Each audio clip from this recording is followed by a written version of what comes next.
What's good with the people? It's your boy Simmons. Boy Dang. And it's Don't Shoot the Messenger podcast. Bang, bang, bang, bang. This is episode 11. 11. I believe. Yeah, 11. Before we start, go follow the page, Don't Shoot the Messenger podcast. It's DSTM podcast on IG. Just follow, like, subscribe, share the page, share the information that we put out there as well. We need all the support and all the feedback as well. Just let us know what you think after all of the videos we put out. Yeah.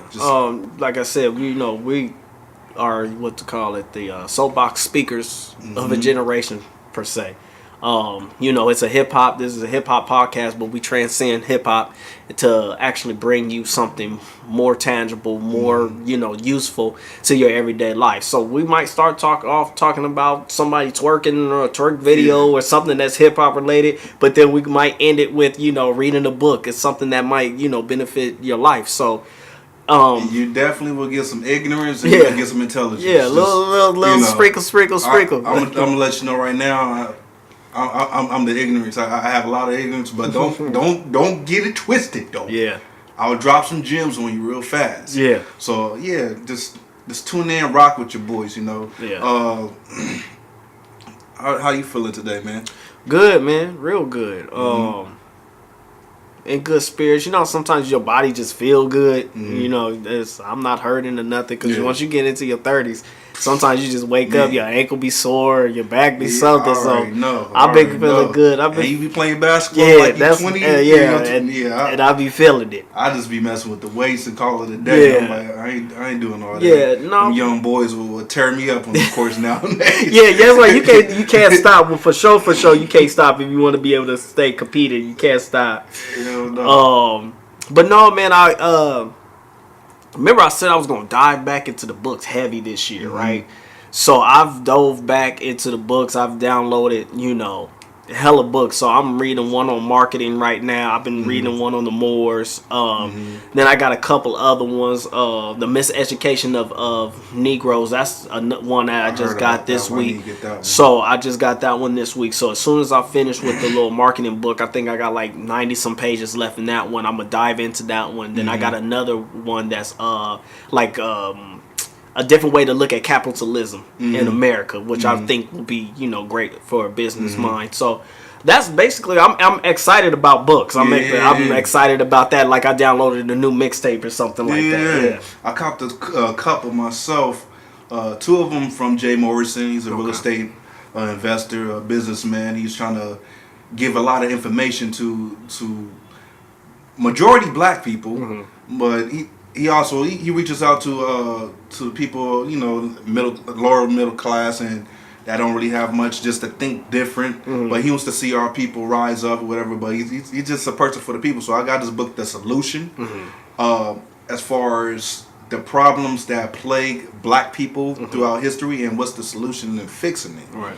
So a lot of times we people talk about the problem, they like complain about the problem, but what's the solution on getting over, Right. And I also got his other book, I believe is 5 Steps to Becoming a Homeowner, something of the sort.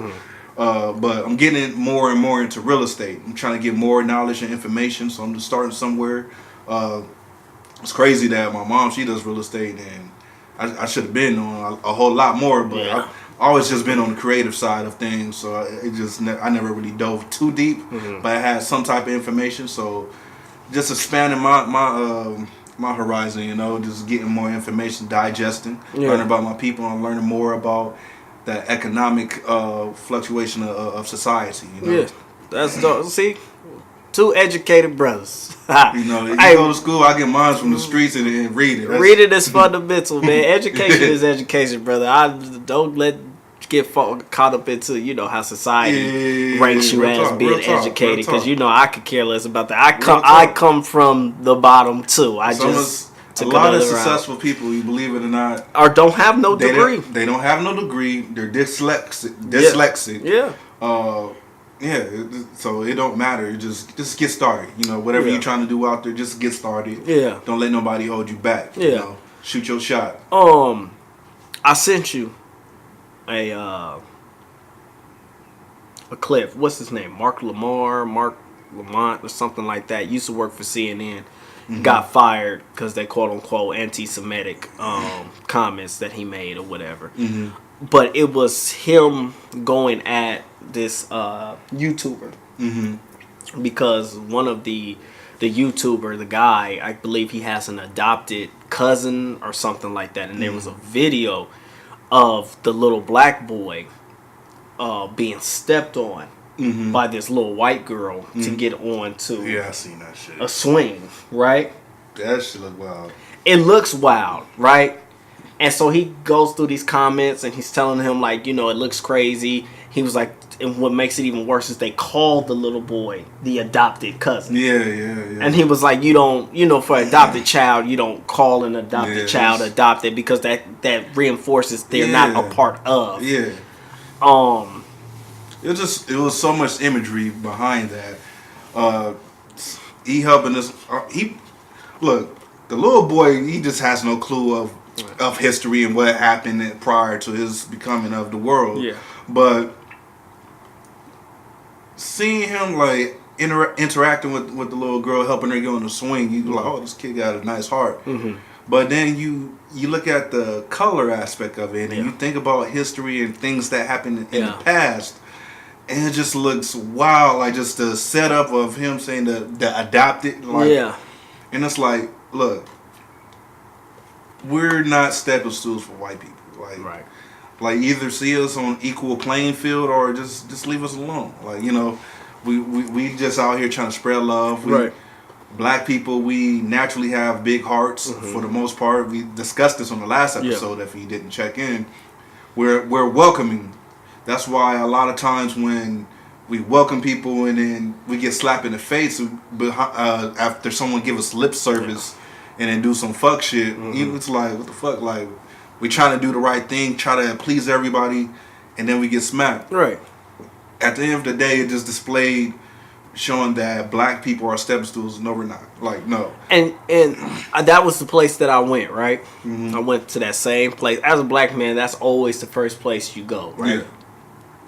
But as brothers that are educated, right, I learned, I don't know if this was the last episode or the episode before last, I said that one of the things that I learned from opening my mind and reading was to challenge your convictions, right? And kind of you always gotta look from another viewpoint of it, right? I truly believe that sometimes because, well, let me before I make that statement, there is a very high sensitivity level in the country, right? So certain imagery sparks certain responses just automatically. I tell people all the time in conversations, I feel like that if our history, and I say our history because black history is American history, if our history was actually taught in school, the same way that the Holocaust was taught in school. And, you know, remember when the Holocaust was taught, they told you in class, like, you would get kicked out of class if you made a joke about it. It was nothing to play with. It was heinous. This is, you know, very, you know, a terrible time in history. If slavery and the things that black people went through was also taught in school with the same type of horror that the Holocaust was taught, we wouldn't be where we are today. So for them not to teach it and not to make it a heinous thing, you have some people who dismiss it.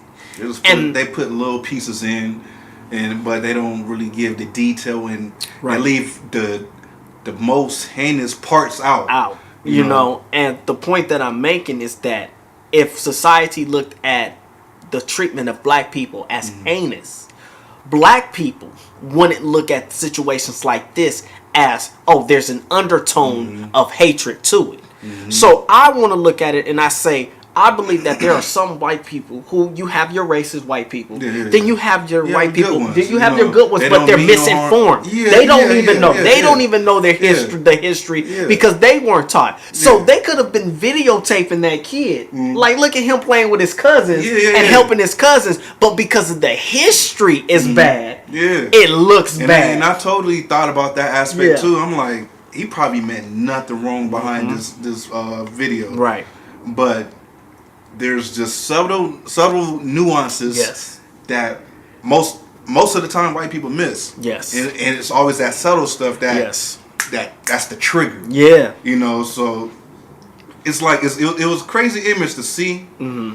And it, as I said earlier, beginning this conversation, it reminds you of history. Mm-hmm. And you, like you said, like it's just always that trigger. Yeah. But looking at him like, man, maybe he didn't mean, but it's just like, dude, like white people have not even, just people in general, mm-hmm. if you're from a different culture, different state, like whatever the case, get familiar and educate yourself with other cultures, other races, so when you do certain things or you engage with people, you don't rub them off. You don't have to be a scholar of black people stuff. But it's the same thing. Like we grew up, and you know, a lot of my time growing up was in Rialto because I came out here when I was about just turned 14. Mm-hmm. So a lot of my time was spent in Rialto, but all of my life, the constant in my life was Hispanics, Mexican people. Yeah. You understand what I'm saying? I have relationships with Mexican people to the point where I understand what is offensive to them. Yeah. I understand what's not offensive to them. I understand the things that you can joke about. I understand the things you can talk about. I even know certain terminologies in Spanish to say to people that I don't even know that can break the ice. You understand what I'm saying? Yeah. So what I'm saying is it's not going to hurt you to be able to communicate with people that are outside of your ethnicity, just to get to know them, to break the ice, because in actuality we're one race, we're the human race. You understand what I'm saying? We gotta live on this earth together, and you have to have empathy for people. I need to understand like what's going on with, you know, my Hispanic brothers or whatever, how they feel about immigration, how they feel about how the treatment. I need to be able to able to look at them and say, you know what, check this out. What's important to you is important to me. If the mistreatment is important to you, that mistreatment is important to me, and I stand with you. Same thing with white people. If you got white people who are saying that they feel like they're being, you know, judged, or they don't believe in white privilege, I tell people all the time, when it comes to white privilege, I think, didn't I explain it in a couple of podcasts ago? How I was like, it's like if you take a kid that lives on one side of the tracks and you take another kid that lives on the other side of the tracks, and these kids are privileged, and then these kids aren't, and they come together. This kid might call that kid privileged, and that kid might think it's the norm to have a yacht. It like, might be the norm to growing up. Like it's like growing up and you don't know that you was broke. Your family was broke. But based off the food you was eating, we were struggling. Yeah. You don't know until you get older. Like damn, like we was eating noodles all the damn time, like tuna all the damn time, spam, like But it's like it's the norm. Yes. You have nothing to compare it to. Yes. Until you get into the world and you see something you get different. around other people. You gotta always say you have to engage with other cultures and other people so you can get an understanding. Yeah, and that's where it starts off. Like he said, you don't have to be a scholar on their culture and their race or whatever, but engage, challenge yourself to get outside of your comfort zone and engage from black, white, Middle Eastern, Chinese, so on and so forth, Latino. Like engage with people so that you know how to come off and not offend anybody and step on anybody's toes and you cause some crazy type of tension. I actually said something along the lines on IG a couple of days ago because of a video I seen on it actually happened at Rialto High. Yeah, I was gonna ask you. I really didn't want to see it, but I go ahead because that was profound what you were saying. Because somebody sent it to me because she went to Rialto High. I'm like, damn, like blacks and Hispanics still fighting over there, like because I remember that used to be a thing up in we had riots. We had riots for sure. It used to be popping off, and like me, always been the type that was cool with everybody. So when it popped off, I'm like, nigga, I'm going home. I ain't fuck with y'all. Yeah, like, that's up to y'all. Unless somebody swing on me, that's different. Yeah. Other than that, like I fuck with everybody. So what I look like getting involved in that? Yeah. So it made me think. I'm like, what is being told, because it has to start at home. What is being told and what is not being told. Yes. You know what I mean? So there's some information that's missing that's not being communicated to both sides or whatever the case may be to feel that we're at odds and we're in the same boat. It's like we should not be fighting. No, at all. You know what I mean? Like we in this together. We're going through a whole lot of similar struggles. Yeah, and I've said that to my Mexican brothers all the time, man. I believe that we are both. I tell them all the time, and some agree, and then some kind of twist their face up when I make this statement. I say that black and brown, we're both the gunk at the bottom of the barrel, right? If you pay attention to our communities, we both have the same flaws. Gangs, drugs, crime, people dying over, nonsense, being perceived as being ignorant, having to overcome things. You have family members who go to school, become doctors and lawyers and all that stuff. We all, if you look at it, the only difference is we come from different cultures. There's it's a Spanish culture, and then there's like a Black American culture. Because we don't really have an African culture because that was taken from us. So it's the culture that we were given and created within the black community. But it's very subtle differences that we have within our communities. Right. So when he made the video, which was very profound, if you go, it's still up on your Instagram. Yeah. If you go up to my IGTV, if you go to his IGTV and you hear what he's saying, it's very profound. Because this is actually something that we grew up with. You talk about, Mexican mafia, quote unquote hits on any black perp teens wearing white t-shirts. We grew up with these type of, And the cool thing about it, nobody know what the fuck they fighting about. No, what they beefing about. No, it's like, we don't. I don't even know where it started. I don't know where it's just like, I never, when it used to pop off, I'm like, why are y'all fighting? I'm like, nobody can explain this. No. And somebody pointed out, I forget who said it, but it was saying it stems back to the prisons. Okay. So I'm like, that makes a whole lot of sense. It makes sense because the prisons is based off of ethnicity. But you got to understand, we're not in prison. Exactly. So it's like it's up to us to discern like the ignorance, and actually evaluate the situation, not from an emotional and not from some information from way over there, but use our minds and analyze the situation. Does this make sense? Yeah. Why am I fighting this person? If you want to see a movie that'll give you the right perspective on how to see things, American History X. I heard about that a lot of times. And you haven't seen it? Oh, brother, you need to watch that, brother. It's emotional. It'll take you from here to here to here to here. It was one of my favorite movies. And it's so real because I told you before I came, I was born in Los Angeles, lived in Los Angeles, then moved to the Valley, right? Before I came to Rialto, I was in the Valley. And the reason why the movie is so profound to me is because I used to get into it with white supremacists all the time in the Valley, right? And the movie is based off of this white supremacist who was like Klans member, one of their leaders, because he put in work in the streets, end up going to jail. But he goes to jail and things happen in jail that changes his whole entire mentality.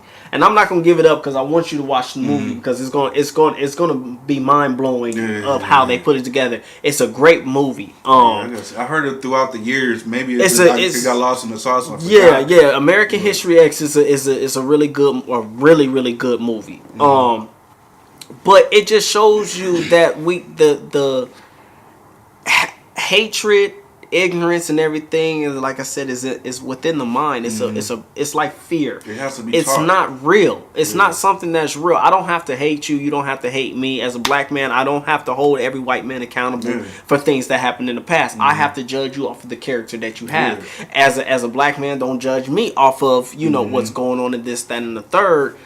Judge me off of the character that I have. As a Mexican man, I judge you off of the character that you have. Like, I have Mexican dudes that I consider my brothers, like blood brothers. I play football with them and all that. We, through sports you get bonds. So these guys are my people. So the truth of the matter is the division. Think about division. when you think about division, it's always that underlining tone of divide and conquer, right? So think about, why are we being divided? Who is in power enough to try to keep us divided? The media will keep us divided. So you got to say there's somebody who owns media. The people who own media, they know what agendas they want to push. They keep pushing division. Every time they make a story in the headline, read the headline: white cops kills black man, white cop kills black woman. It keeps telling you the color barrier of white versus black, which riles you up. But if you pay attention and you look at that, then you say, every time I go out in the streets, I pass white people with no problem. I pass them with no beef. You'll run into idiots the same way you'll run into, you could go to the hood, to the liquor store, and you'll run into a black idiot that's on you for no reason. People, there's idiots in every ethnicity. You know what I mean? And we've, diverted all the way from the beginning topic, but this is real. Because as you got into that, it actually brought up, and I meant to bring this up in pre-production as far as the topic to speak about. I ain't gonna get too deep into it because I'm not really trying to deal with that drama that comes with that. But the whole abortion situation.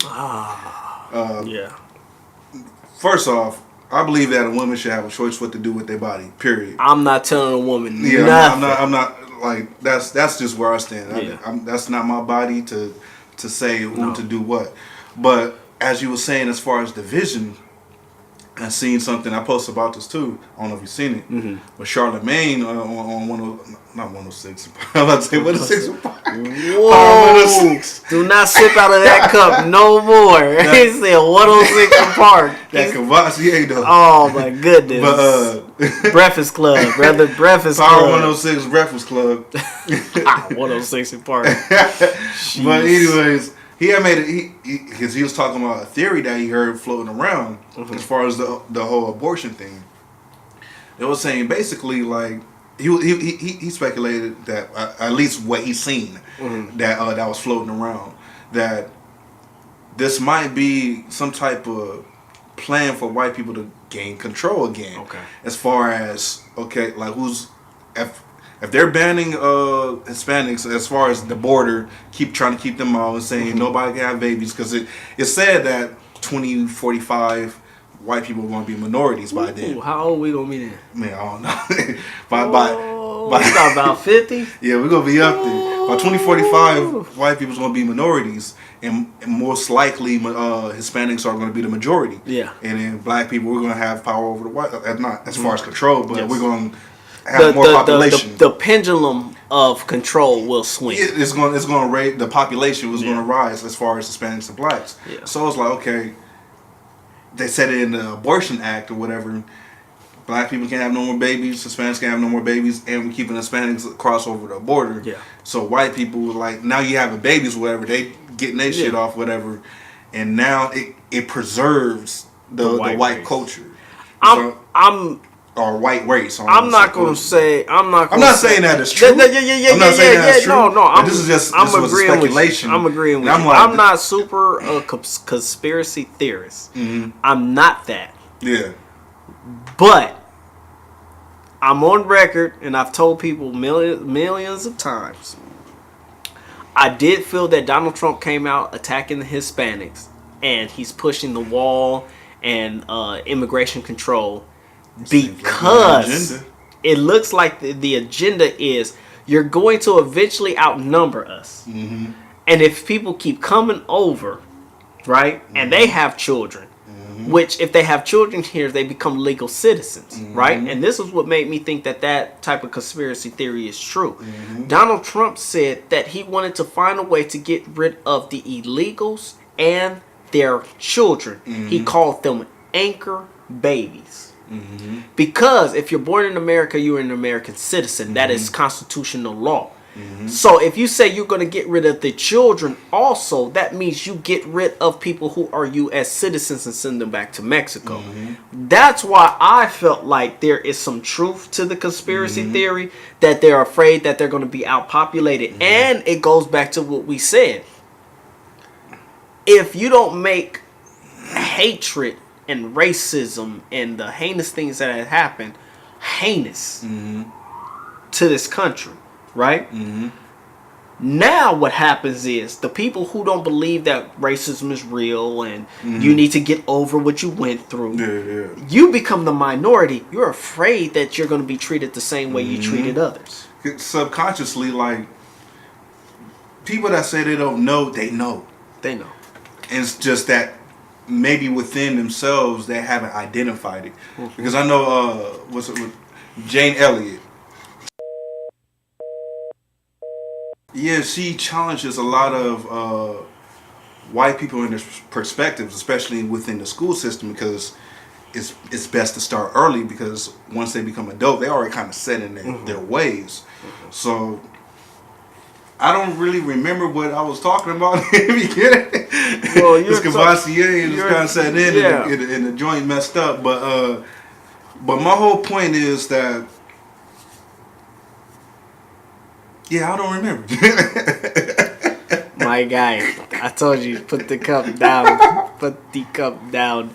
No, but the truth of the, like I said, I was just talking about how damn, what the fuck was I talking about? But I was talking about how, the country is, and how there's, because we haven't made, the history of, slavery and all of those things that happened heinous, that there are people who don't believe that certain things. It's not that they don't believe certain things took place. They're kind of like, get over it, this, that, and the third. You know that's what I'm saying? Like, there's a lot of times people don't identify with white privilege because they don't really understand like certain things. But Jane Elliott, she exposes it. Yeah. And makes people feel uncomfortable. That's a white lady. I'll massage her feet if I ever see her. She doing the Lord's work out here. She doing the Lord's work. Oh, you wow. Hey, Jane. Jane, go get your feet rubbed. You ever in California, Southern California, in the IE, I'll rub your feet. Go rub your feet, yeah. But she exposing people and putting the mirror to people's face. Yeah. So it's like, as far as the theory go, some people feel threatened. Yes. And so I don't know if it's true or not. I can't say. It's all speculation. Charlamagne was speculating as well. This is something that he just seen and he put it out there. But I mean, I wouldn't be surprised though. No, I wouldn't be either, man. I don't put it past any of that, man. But on another note, there was a shooting. What was it? Sunday night? Monday morning? I'm asking you, and you didn't even know about the shooting until yesterday. Nah, that's true. No, because we actually. I don't mean to laugh about the shooting. I'm laughing about just preparation. Yeah. No, but we was gonna get into something else before that. Okay. What are we getting into? So I was on Facebook, and one of my Facebook friends, she makes a post, and I pretty much agreed with it. To be honest. She basically said, at this point, she doesn't see the American flag any different than the Confederate flag. And I looked, I'm like, I wholeheartedly agree, because when you look at what's taking place in America and in decades of the actions that's been taking place, black people have been suppressed, we've been oppressed.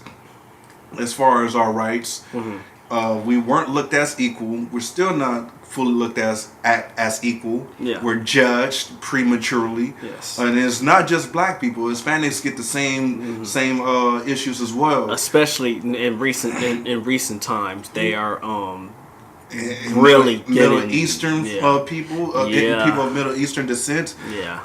It's what America is supposed to represent. It's a beautiful thing. Yes. It's a beautiful thing as far as just different cultures coming together and making this ultimate experience, and you get to learn just different ways of life and ways of living, and and everybody intertwined in this big old gumbo pot. Yeah. But that's not the reality of the situation. Right. The reality of it is that people don't get a fair shake. Some people get shot just on random encounter. Some people, they don't get it approved for certain loans to start a business. Like it's been like this for decades, for years, And then people wonder why we complain. And it was like, well, why you complain? Just get over it, tighten up. And it's like, I would, but if I'm saying this is going on, and you're saying like get over it, it was like, do you understand that I can't because of my situation? Well, I put it to you like this, right? Because like I said, I keep trying to challenge your convictions. Challenge my convictions, right? I think that drink setting in. The truth of the matter is, when it comes to this topic, I tell people all the time, America is not clear cut. Nah. We have a lot of topics and a lot of issues that we talk about, but America is not clear cut. So there's not one consistent opinion, right? It's a lot of different opinions that take place. Yeah, and it's not one clear-cut, consistent ideology. No, it's not. No. And I tell people all the time when we talk about the flags, right? So when you talk about the Confederate flag, we know what the Confederate flag represents. Just a case for people who don't know, just to give them a backstory. There was one point in time where America was split into North and the South. In the North, that's where people were, as far as black people, they were allowed their freedom. In the South, they still practice slavery.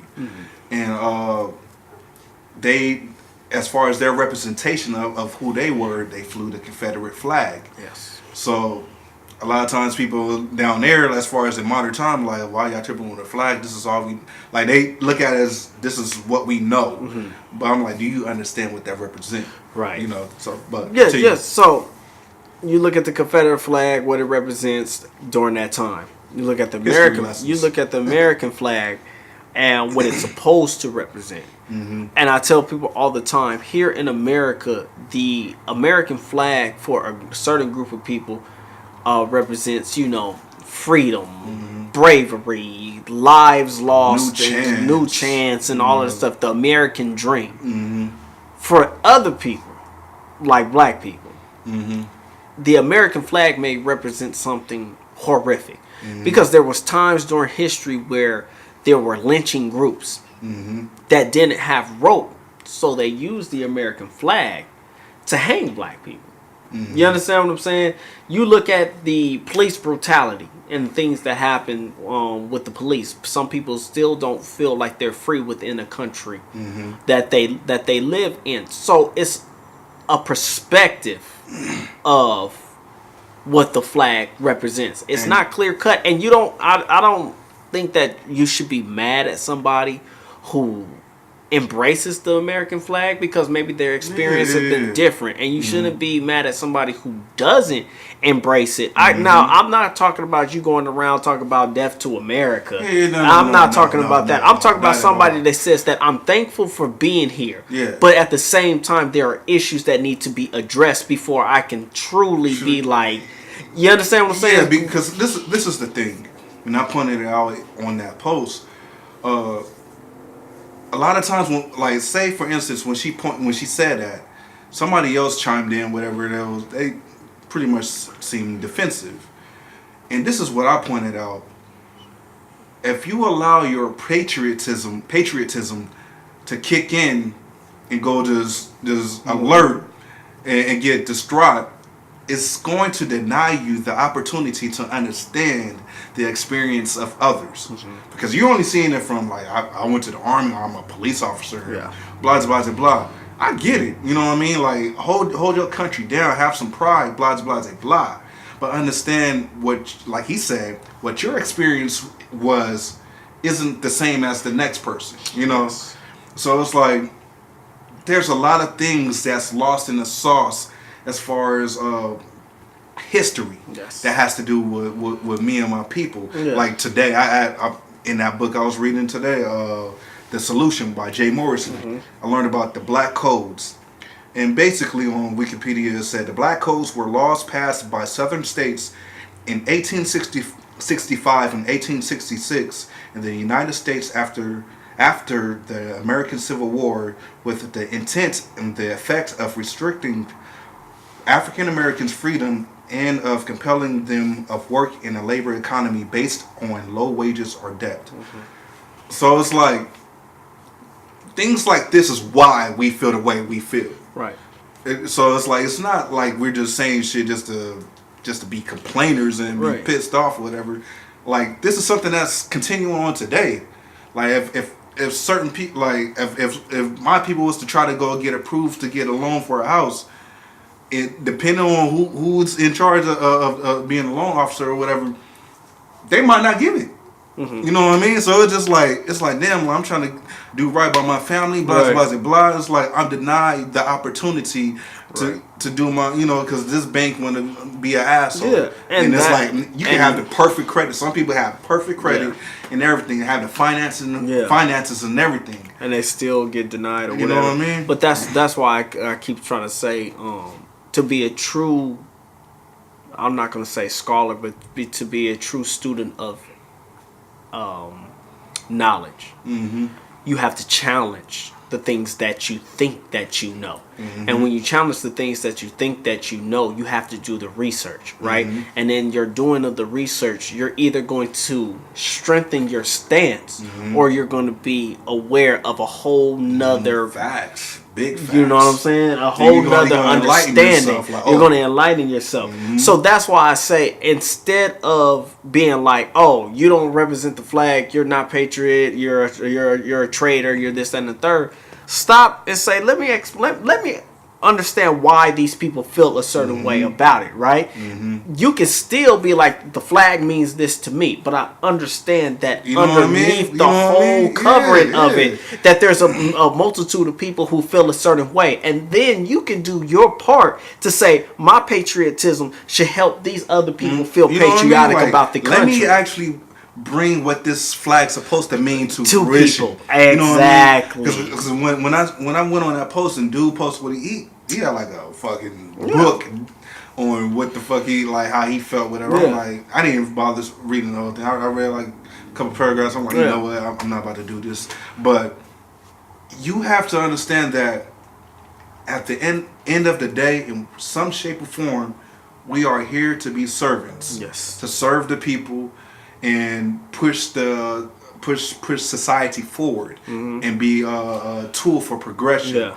So, like he said, like you could be proud of the flag and what it's supposed to represent. So, okay, like I didn't know this was happening over here. Yeah. What can I do to improve everybody, people over here, experience over here in America, so that we're all on level playing field? You know. But a lot of times people get lost in patriotism and shut down. And it's not even so much patriotism. So much of it is being opinion. We come from an opinion-driven country. You understand what I'm saying? Where especially social media. I have to be right. Yeah. And you have to be wrong. Yeah. Instead of saying, my way is the right way. My way is the right way. Instead of just saying, listen, check this out. This is how I feel. That's how you feel. Let's find a common ground. And in that common ground, then dialogue takes place. And then when dialogue takes place, then you start to say, damn, you know what, man? If I was in your position, I would feel that same way too. And then now you say, you know what? When it comes to you, I'm going to treat you a certain way because I want you to understand that how I feel, you should be able to feel too. Yeah. And I'm not part of the problem. I'm not a part of the problem. Let me help find the solution. Exactly. And that's what it comes down to. Everybody understanding one another and getting to the solution. Right. It doesn't mean that my ideology is right. It doesn't mean yours is right. Yeah. But you know what? I understand how you feel. You understand how I feel. What can we do to fix this? Right. The thing is, everybody is either that people's going to say my way is the right way, or when it comes down to trying to figure it out, everybody wants to be the one that figured it out. Yes. Instead of just going, what's the best idea to the solution? If I had a plan, I'm like, okay, I think this is cool. Yeah. But then you propose something that's even better. Like, you know what? Let's go with your plan. That works too. Yeah, you know what I mean? Let's go with your plan because yours actually sound more sound than what mine does. Yeah. You know, so it was just a conversation I stumbled upon, and I of course left my 2 cents. It's a great conversation, man. That's why when you hit me and I was on my way over here, you hit me. I was like, let me get my thoughts together about it because I know how I feel about it. And like I said, I think that, if you looked at the podcast last week, I had a hat on with the American flag in the in the logo. You know what I mean? I'm not against the American flag. I just know that what it represents. It's just the reality for everyone. The reality of the situation. Yeah. So last week at Rolling Loud, it was a whole. It's been going down. Was that Florida? It was Florida. Hey, Florida, get it together. There's a whole lot of shit that's going down in Florida. Get it together. Listen, Nipsey Hussle died from gun violence. And we just had a whole weekend of shootings. Mm-hmm. A whole weekend of shootings. And I'm not just talking about, oh man, people were shooting, this, that. People lost their lives. Innocent people lost their lives. I believe that the, what's that, NBA young boy was one of the people who was shot at. And and a bystander was killed when his 5-year-old was hit. Some I don't know if it was 5, but when his entourage shot back. They shot back at the people who were shooting at them, and they ended up striking and killing an innocent man. Was hit. He died. He died outside of the club. I'm trying to find all the names right now. Damn, I forget what article I was looking at. Yeah. I think it was Fader that you were looking at. See, if you go to my you'll find it. Yeah. So, young boy, NBA never broke again, young boy. So Chicago rapper AAB Hella Benz, he was only 24 when he was fatally shot. Rest in peace. In Miami. Rest in peace. Rapper NBA Young Boy was targeted in another shooting that took place near Trump International Beach Resort in Miami. And it don't show, but I believe what's his name? Kodak Black was arrested for something. Kodak Black was arrested, and so was what's the dude name that's from Atlanta? That's a rapper, Young Thug. Oh yeah. Young Thug was also shot at. Yeah, and it's like you said, coming off the tail end of Nipsey Hussle assassination. Death, however you want to categorize it. Why are we still out here doing all this shit? Like, people can't get and this really only happened at hip hop events. If we're going to be completely honest, like people have beef, whatever the case may be, they try to find a come up, and it's like, what is really triggering this type of behavior? And it's like, if we're going to be quite honest about it, it's toxic. Yeah, it's very toxic. People go there to have a good time, enjoy themselves, just out in public. Young 24-year-old lost his life. A bystander got hit. 2 bystanders, one being a child. I don't believe they were at Rolling Loud, but they were somewhere around in the area vicinity. So it makes me look at the situation like.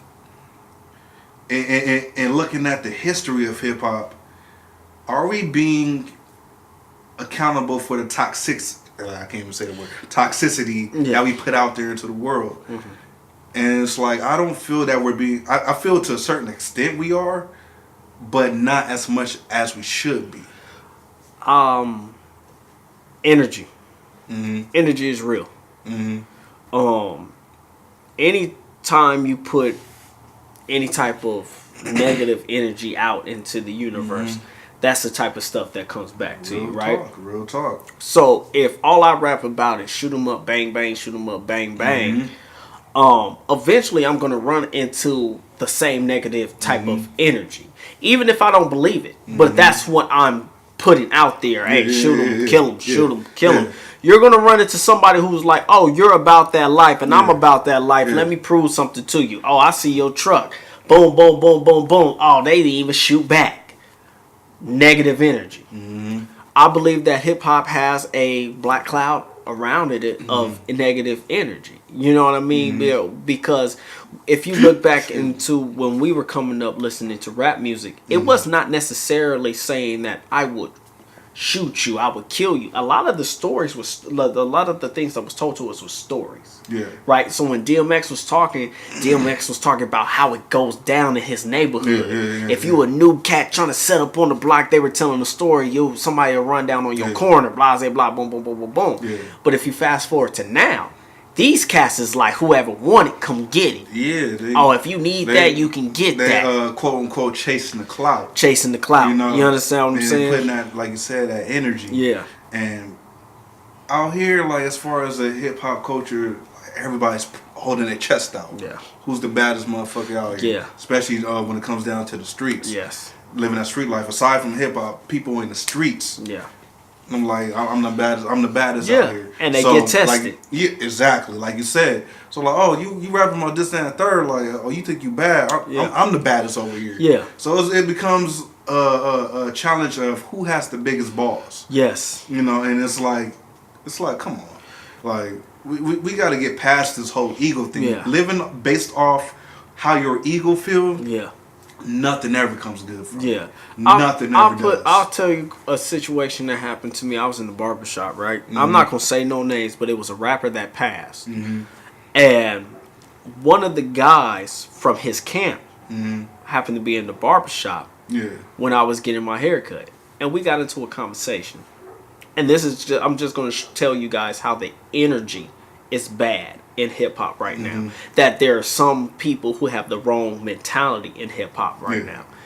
So, dude was like, his boy had just got killed. He was like, rest in peace to his boy, and how he was like, I worked with him. We in the same camp. His people is my people. We were really pushing him, and he had a lot of things coming up, and he's gone now.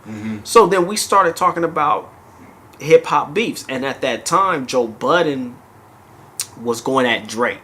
And I said, listen, Drake don't want no problems with Joe Budden. And I said, it wasn't because I thought Joe Budden was a problem. I said, Slaughterhouse is a problem. I said, all Joe Budden has to do is make one diss record with all the Slaughterhouse on it, and Drake could not come back from it. You talk about dealing with Crooked Eye, Royce the 5'9", Joel Ortiz. All of them are a handful by themselves. The man responded to me and said, Drake got so much money he can get them all killed. But that's where we at with it. And it's like, I'm talking about rap. Yeah, exactly. He was talking about actually gunplay. And that's the thing. Like, some people, they don't see like the difference. Like real life is just life. Yeah. And then you over talking about rap in the streets. Yeah. I mean, you ain't even talking about street. You just talking about rap. And his whole perspective is life. Like, it's either I survive or you die. Yeah. Which is going to be. And that's why the independent level has become so bad. Because independent is dope. I love independent. I love them sticking it to the mainstream. But the problem is, if you get a young rapper who is really from the streets, he's making his money selling drugs, this, that, and the third, and he's putting the money into the studio, and he's really rapping about what he does. This guy is not signed to a label where they're coaching him and cultivating him and making him into an artist that is reputable for the label and their brand. Now you're talking about a gangbanger who had enough money to be able to push himself to get himself on the mainstream level, has beef with another rapper. He's not from the culture. You understand what I'm saying? He's not from the culture, because the culture of rap is I'll out rap you. If I got beef, I'm just gonna out rap you. When I got beef, I'm gonna jump in the studio, bar for bar, beat you up. These cats who are from the streets that got into the label, what they're going to do is not bar for bar beat you up. You might say something that's witty and people be like, oh, I think he won that battle. The next time you go to that man's city, you in the club, you might get hit with a bottle. Your car might get shot. Nowadays, especially with these young cats, like, at least like when people was on the other shit, they just stomp you out with their squad. Now just pull the thing out. Your whole tour bus about to get shot up. And this is why they dealing with this in Miami. Young Gotti was the other one who got tour bus got shot up down there. What's his name? Young Dolph. Yeah. Like it's like Young Dolph got shot in L.A. You know what I'm saying? And it's He got like shot in the city. this is the energy that we put in out here, and it's like we have to at some point analyze what are we doing and what can we do to correct it so that people can come to events, especially at a festival. Yeah, you should be and able to go enjoy out there themselves. go out there and enjoy yourself without having to worry about none of that.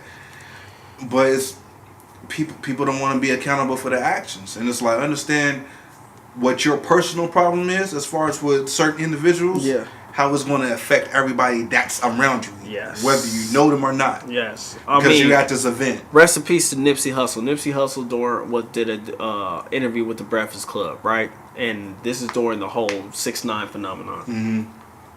And he said if 6ix9ine was a real one, he will understand that his actions affected the people around him. Mm-hmm. And as a real one, you gotta understand your team. A lot of times are your close friends, your day ones, and your family members. You're not gonna put them in any type of position for them to get killed or something bad to happen to them. So you have to. That's how these brothers have to start looking. Like we've made it to a certain point where most people will never get to. Yeah. You understand what I'm saying? Like you will never see me on a Rolling Loud stage rapping. You understand what I'm saying? That's not what I do. But that is somebody's dream, and these people are living it, and at the same time they're throwing it away. Yeah. So I really believe that somebody has to take these people underneath their wing and they have to explain to them, like, let me explain something. Listen, OGs, they get around some people with some substance and intelligence about them. Yeah. And let them holler at them. And it's like, at the same time, you should be open-minded to learning and growing as a person, as an individual. Yeah. But a lot of these cats out here, they not searching for that. No, and it's best because there's yes men all around. Yeah. If you could get rid of the yes men and get people who have substance in these guys' corner, they'll tell them, like, listen, beat them up on the track. You can rap. Out rap them, or hey, that's somebody you don't need to be dealing with. Yeah. You know, he can really rap. That like you don't want to be a rapper like 21 Savage and have beef with Pusha T. Yeah. Pusha T is going to dog walk you. Yeah. But there's rappers out there that if 21 Savage want to kind of prove himself and want to spar bar for bar, there's cats out there that he can go at. I think he could go at Kodak Black. If him and Kodak Black went at it, that'd be a cool little sparring session. You remember there was a time in hip hop where they used to put names up against each other, like this person versus that person. I think Cassidy made a song where he was like, if this person would have against this person, if this person would have we want to see that. We want to see bar for bar. We want to see the sport. This is the culture. But this is the thing. A lot of these cats that's getting into the game, they're not here for the culture. They're here for $1. They're here for a bag. Yeah. And that's what's the problem with the game now. And I don't know if I said it last podcast or if I said this during a personal conversation. There should be some type of boundaries for the game on who get in and who don't. Because that was last week. That was the last podcast that we did. That we should have a standard. Yeah, we should have a standard because like just anybody that's getting in and they're fucking up the game. And it's like people out here really trying to eat and feed their families and create opportunities. So it's like when they come and fuck it up, like now this venue don't want to accept hip hop acts because such and such happened during such and such day. Yeah, and it's like then like bro, you fucking up my messing up the bag for the next. Yeah, so it's just like we gotta stop all that shit. Like, understand the what comes with the territory and. Your not only your life, but the people around you lives are in your hands when you do shit like that. Yeah, like, if you're gonna be out here in the streets getting your hands dirty. Understand, like, and they really about street action. They're not rapping. Yeah, but they have to understand that the fans is what continue to make you. Mm-hmm. If you're an independent artist and you're doing your thing, but you have a negative energy around you, your fans are what makes you. Yeah. When you put that type of energy out, you have people who love you, they're coming to your show. You are now putting them in danger because there are people. I believe Mozzie said it in an interview. He said that Mozzie said when he first came up, he used to do all the hole in the walls. He was performing all the hole in the walls.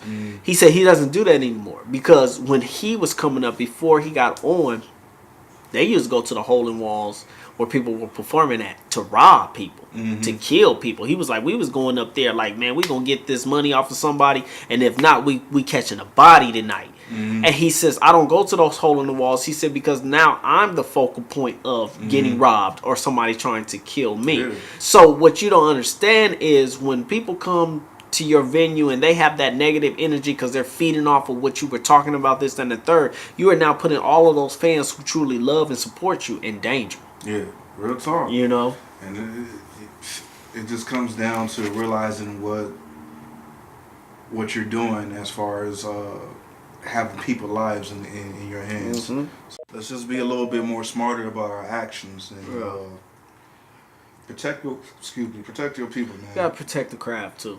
Protect the craft. Protect the craft, man, because it's a beautiful way for us to express ourselves, especially wherever you come from. It's a great way to express yourself. It's a great way to get your truth out there. Let's not taint it by having such negative headlines attached to it. And don't let the crowds, because I understand some people they jump off into the deep end because the internet or the people hype them up to do stupid shit. Be your own person. Yeah, don't do that. Let's nah. Yeah. So moving on to our next topic is what was this? Houston, Texas, when the lady got shot. Yeah. This lady was outside her home, went to her car, I believe. Was that? She was outside. I don't know the details about it. I don't know if she was outside. And the news, we can't 100% trust, the stories that come out from these stories. But they said that the police officer had dealt with her in the past. So when he got the report that this person had a warrant, he knew the woman specifically. Saw her outside, confronted her, told her that she had a warrant. She didn't want to go. A tussle ensued, and in the midst of the tussle, they say that she grabbed his taser, tased him. He shot her 5 times on the ground and killed her. Other stories is that, they were wrestling with her. She was screaming that she was pregnant. He steps back, shoots her 5 times, kills her. These things are happening way too often. Way too often. It was just a kid recently in the city of Torrance out here where the police was like, let me see your hands. He's apologizing to the police, and they unloaded on him, killed him. I don't know how to, truly go about addressing these issues.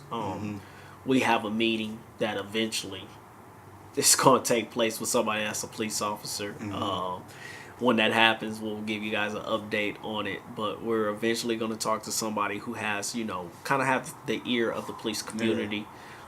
He has gone through, he's a police officer. He's gone through the training and all of that. So I don't know, when it comes to another person with a gun, I get you shooting, or the person in the dark and they're grabbing for something too fast and you shoot them. But like you wrestling with a woman.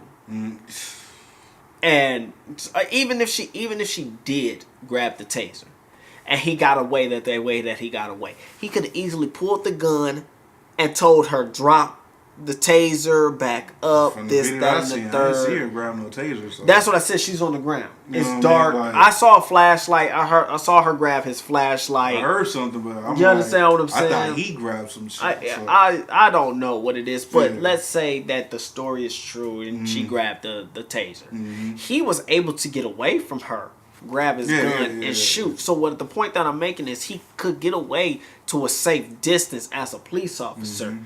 Aim his gun, tell her I will shoot, drop the weapon, get on the radio, I need backup, there's a female that has got my taser, whoop-de-whoop. To me, it seems like there's other ways of going about it. It was a lot of different ways. Yeah. And this is the problem, like you said, I don't know how to go about addressing this issue that's consistently happening. Year in, year out. Especially since the George Zimmerman thing, it seems like it skyrocketed.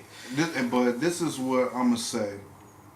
And this is why I'm going to urge anybody that's in law or on that side of the fence, figure out something, figure out some type of solution, because these police officers that's doing these things and then getting off and getting a paid leave and paid administrative leave and all this stuff, like, people are getting very, very upset, very bothered. And when that happens, you start there becomes a loss of control of order. Yes. And people start reacting. Yeah. I'm not saying that that's me. I'm not saying that's us. I'm not saying I know anybody that's going to do that. But there are people. But there in are the world people like that yes, there are people. So what that will probably ultimately result in is a Christopher Dorner situation happening times 10. Yeah. When a bunch of people are reacting. Yeah. And that's something that we want to avoid, because it's getting real hectic out here, and it's like I don't condone anybody reacting that way, but if it was to happen, I would understand being a black man. Yeah. You know, and it just to say that is crazy. Yeah. I understand somebody. It's like I could get it. I can understand the what I mean? rage. Like, I can understand the we anger. shouldn't have to understand somebody rage or anger to ultimately go take Do somebody something else's stupid. life. Yeah. No, I get it. So you it's know, but the thing that really stood out to me, like you said, being a black man, I even wrote a post and I said that there's a lot of pressure that comes with being black, and it didn't come from just the shooting alone. I was reading comments, and in the comments you had other black people urging black men that the guy who was videotaping, they were saying that instead of videotaping, he should have went and intervened with the police officer, protected the woman. And I understand about protecting the black woman, and I understand that that's important because these are our women. But at the same time, we have to put things into context that we don't always know these people that are being videotaped. So I don't know if you're a criminal. I don't know the background history. I don't know if you have done something wrong. I don't know if you're a child sex trafficker. I don't know if you're a known killer. I don't know if you're a rapist. I don't know what is going on with your situation. But for me to run over there and be a Superman type of figure and put myself in danger, because usually they always say hindsight is 20/20. Well, we know that this police officer is willing to shoot and kill. So you're asking this man to go over there and lose his life for somebody who could potentially have a warrant. Might actually be somebody who needs to be going to jail. Might have kids. You understand what I'm saying? And that person looked like, for example, me and my man right here, right? We have a podcast. We're giving knowledge to people. We're bringing up conversations. We're having dialogue with you guys and stuff. It's something that is positive, right? He has kids. I don't have kids. I have family that loves me. I'm in school, getting my master's degree. Well, podcast. I'm a stand-up citizen in the community.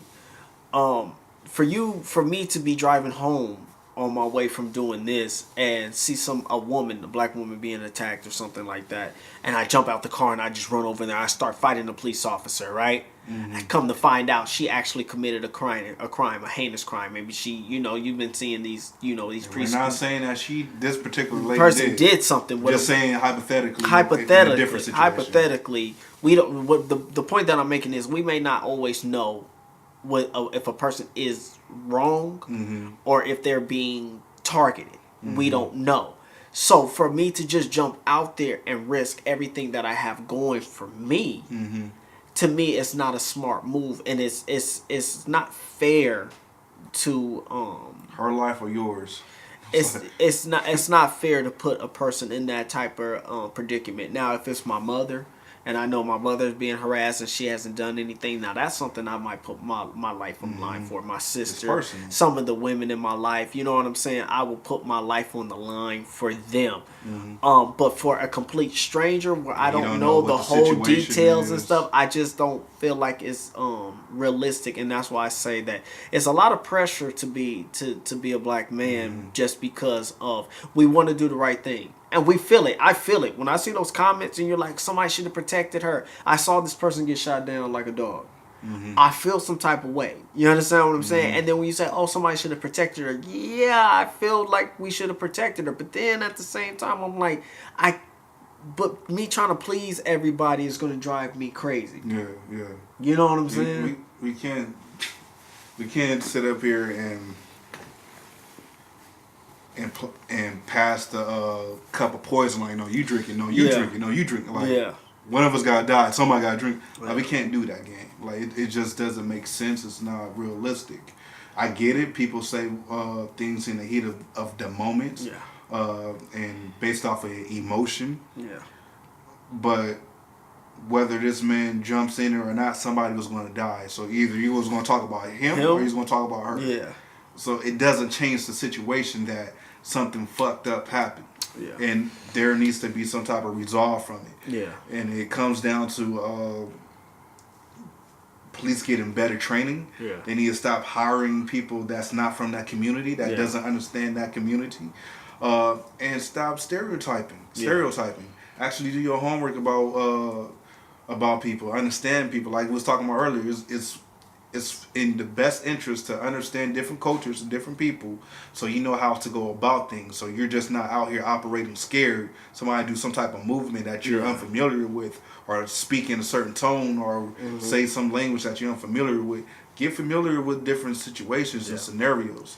That way, you know how to handle certain people. Because if your instincts is to pull the gun out and shoot an unarmed lady and unarmed men, that's not the business. That's not the, and it's not just happening to black people. This is happening to black, white, Latino, everybody. It's trigger happy. And it's real like quick to shoot. It shouldn't be a situation where I think you mentioned this, where a police officer is able to get their badge or whatever. But versus a barber or a cosmetologist, it takes them way longer to get their license. I think there needs to be more time invested in becoming a police officer. So we need to know the true intent of the person's heart on why they want to become a police officer.